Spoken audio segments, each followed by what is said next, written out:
राष्ट्रपति भारत का राष्ट्रपति होगा। यह अनुच्छेद 52 में बताया गया है कि भारत का क्या होगा, राष्ट्रपति होगा। राष्ट्रपति का चुनाव अनुच्छेद 54 में राष्ट्रपति का चुनाव कैसे होता है इसके बारे में बताया गया। अनुच्छेद 55 में दिया गया राष्ट्रपति के चुनाव का प्रक्रिया, यानी राष्ट्रपति का चुनाव कैसे किया जाता है उसके बारे में बताया गया है। राष्ट्रपति का चुनाव अप्रत्यक्ष रूप से एकल संक्रमणीय मत पद्धति द्वारा होता है, यानी राष्ट्रपति का जो चुनाव होता है एकल संक्रमणीय मत और अप्रत्यक्ष रूप से, डायरेक्ट जनता नहीं चुनती है। और चुना कैसे जाता है, नीचे लिखे हैं चुनाव में लोकसभा, राज्यसभा तथा राज्य की विधानसभाओं के निर्वाचित सदस्य भाग लेते हैं। यानी लोकसभा के जितने निर्वाचित सदस्य हैं जो जीत के गए हैं, राज्यसभा के जितने निर्वाचित सदस्य हैं, राज्य विधानसभा के जितने निर्वाचित सदस्य हैं, सभी भाग लेते हैं राष्ट्रपति के चुनाव में। फिर अगला पॉइंट है राष्ट्रपति का कार्यकाल, यानी राष्ट्रपति कितने साल तक अपने पद पर बना रहता है, कितना साल, 5 साल। राष्ट्रपति जो है 5 साल तक अपने पद पर बना रहता है। 5 साल के बाद फिर राष्ट्रपति का नया चुनाव होता है। यदि इससे पहले मृत्यु हो जाए राष्ट्रपति का तो 6 महीना के अंदर फिर नया चुनाव होता है और उस सीट को भर दिया जाता है। फिर आगे है कि राष्ट्रपति के पद के लिए क्या क्या योग्यता चाहिए, कौन कौन राष्ट्रपति का चुनाव लड़ सकता है। सबसे पहले वह भारत का नागरिक होना चाहिए, भारत का वासी होना चाहिए। दूसरा पॉइंट है राष्ट्रपति बनने के लिए कम से कम कितना वर्ष आयु होना चाहिए, 35 वर्ष। राष्ट्रपति बनने के लिए मिनिमम आयु 35 वर्ष, 35 से ऊपर 40 साल सब हो सकता है, लेकिन 35 से कम वाला आयु का आदमी राष्ट्रपति नहीं बन सकता है।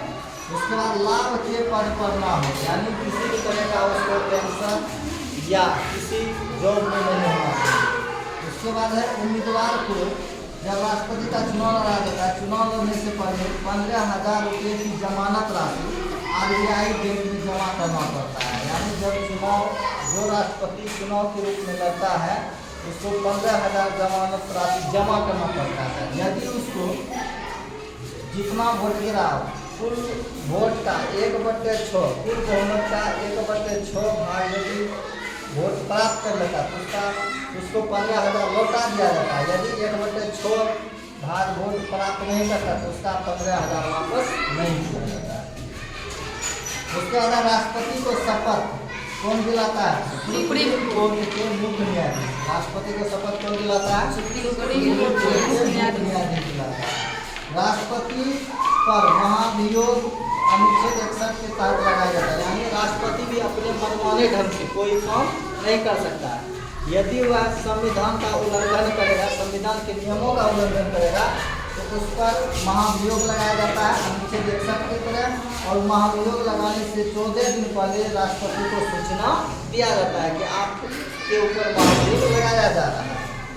राष्ट्रपति के पद रिक्त होने पर 6 माह के अंदर चुनाव करना आवश्यक है। ऊपर में बता दिए यदि राष्ट्रपति का पद खाली हो जाए 5 साल से पहले किसी कारणवश खाली हो जाए तो कितने माह के अंदर चुनाव कराना है, 6 महीना के अंदर चुनाव करा के राष्ट्रपति पद को भरा जाए।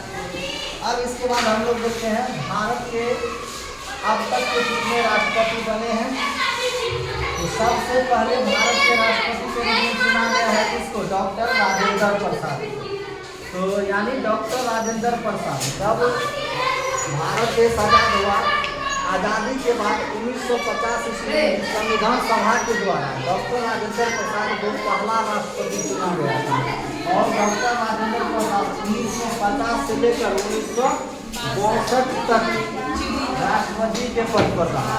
1950 से लेकर 1962 तक राष्ट्रपति के पद पर रहा, यानी कुल 12 साल।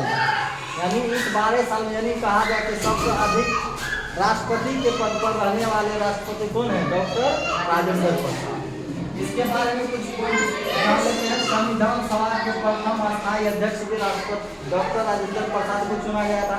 प्रथम राष्ट्रपति यदि पूछे तो डॉक्टर राजेंद्र प्रसाद होगा।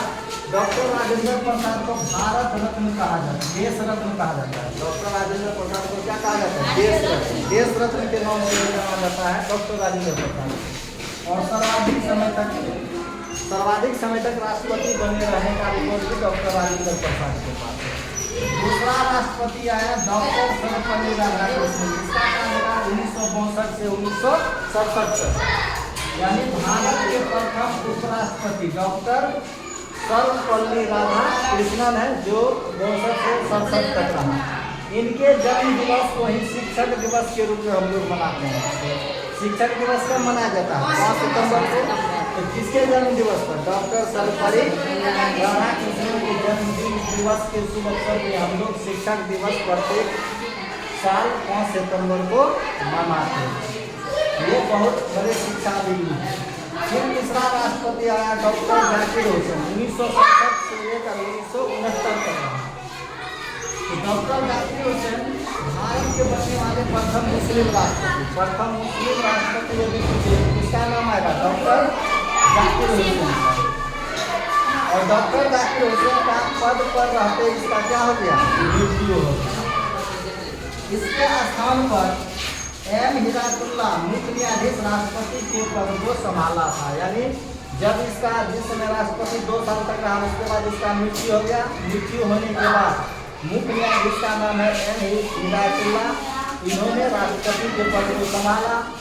फिर आया चौथा राष्ट्रपति डॉक्टर वीवी गिरी, 1969 से 1974 तक। फिर 5वां राष्ट्रपति आया डॉक्टर फखरुद्दीन अली अहमद, 1974 से 1977 तक। फिर 6वां राष्ट्रपति आया नीलम संजीव रेड्डी, 1977 से 1982। सब 5 साल के अंतराल के हैं। नीलम संजीव रेड्डी 1977 से 1982। उसके बाद है नीलम संजीव रेड्डी के बारे में कुछ पॉइंट है। सबसे कम उम्र के राष्ट्रपति इसको कौन बना था? संजीव रेड्डी। संजीव रेड्डी 64 साल की उम्र में ये राष्ट्रपति बना था।